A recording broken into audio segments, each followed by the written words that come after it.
Hi, everyone. I am Sarah Dubinsky and am a Senior Associate General Counsel to our UnitedHealthcare Global Solutions business.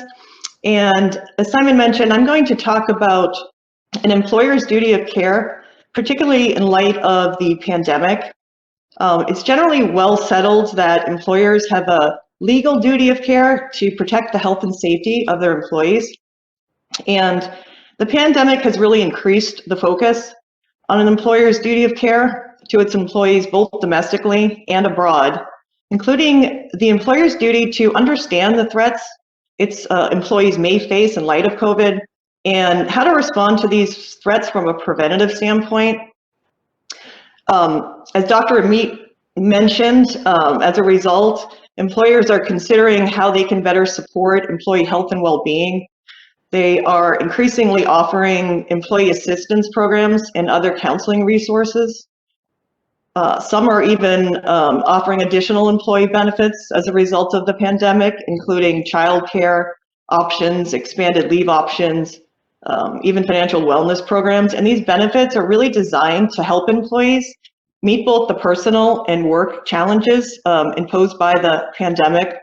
Also, I think we're seeing that some larger employers for the first time, even outside of the healthcare sector, are appointing chief medical officers to direct their organization's overall wellness strategy.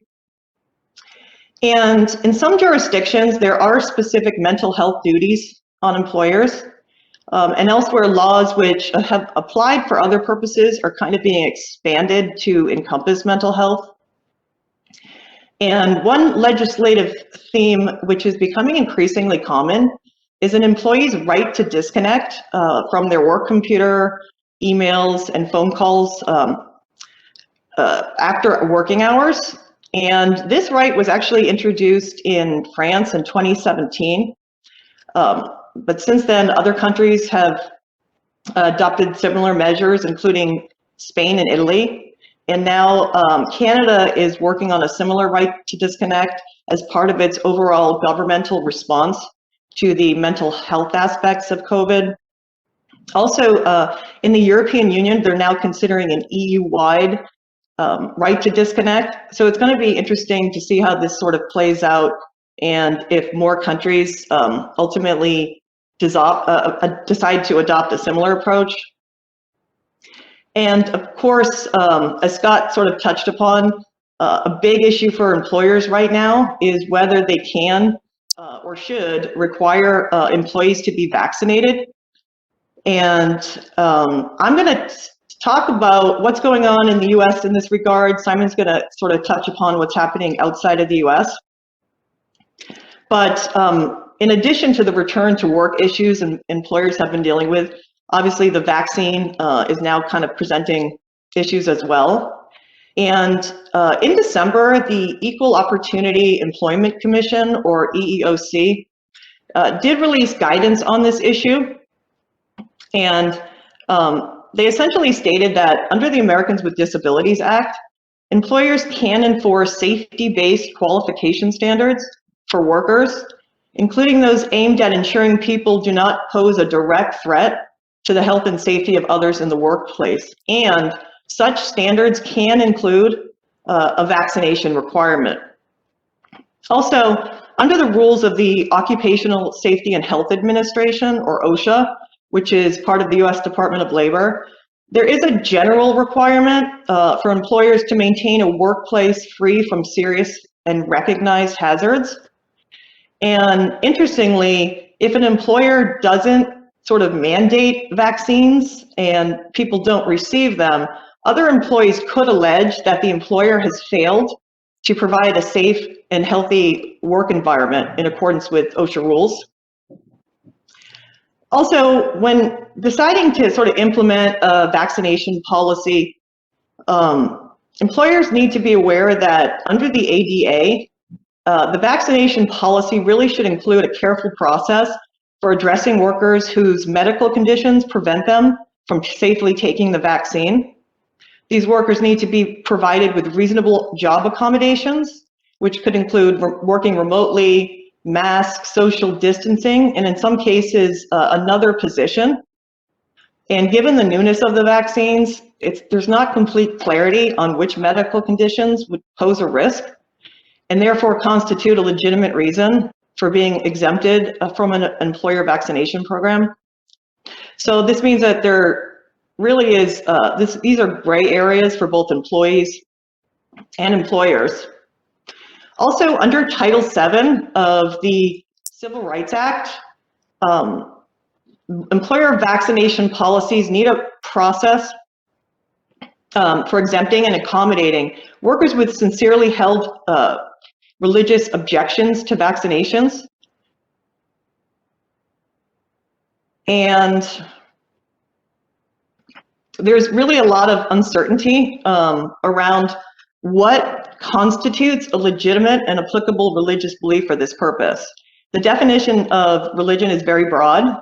However, it does appear based on the EEOC guidance that legal protections likely wouldn't extend to an anti-vaxxer whose opposition is rooted in something other than faith. Also, the EEOC did clarify that employers can request supporting information from the employee if they are skeptical about the religious accommodation request. And as Scott mentioned earlier, employees would, other than these legally protected reasons, employees could just object to the vaccination for other purposes, and this needs to be very seriously considered by employers, as if a significant portion of the workforce refuses to comply with a mandated vaccination requirement, the employer will be put in a very difficult position of either adhering to the mandate and terminating all of the employees who didn't comply, or deviating from the mandate for certain employees. And if they do that, that can obviously increase the risk of discrimination claims. There is some precedent in the United States in terms of requiring vaccines for employees. For example, nursing homes, many hospitals, as well as the US military have been requiring vaccinations for years. Also, as many of us know, states require vaccinations in order for children to attend schools. And interestingly, at least one school district has already come out and announced that they will require vaccinations in their schools. So far, it doesn't appear that many US employers have announced firm plans for a COVID-19 vaccination mandate, but it does appear that some are considering it. Employers also have an incentive to maintain their employees' health through vaccinations, as health obviously promotes employee retention, morale, and workplace productivity in general. Employers in the US also arguably have a financial incentive, as they pay for most of the costs associated with their employees' health care.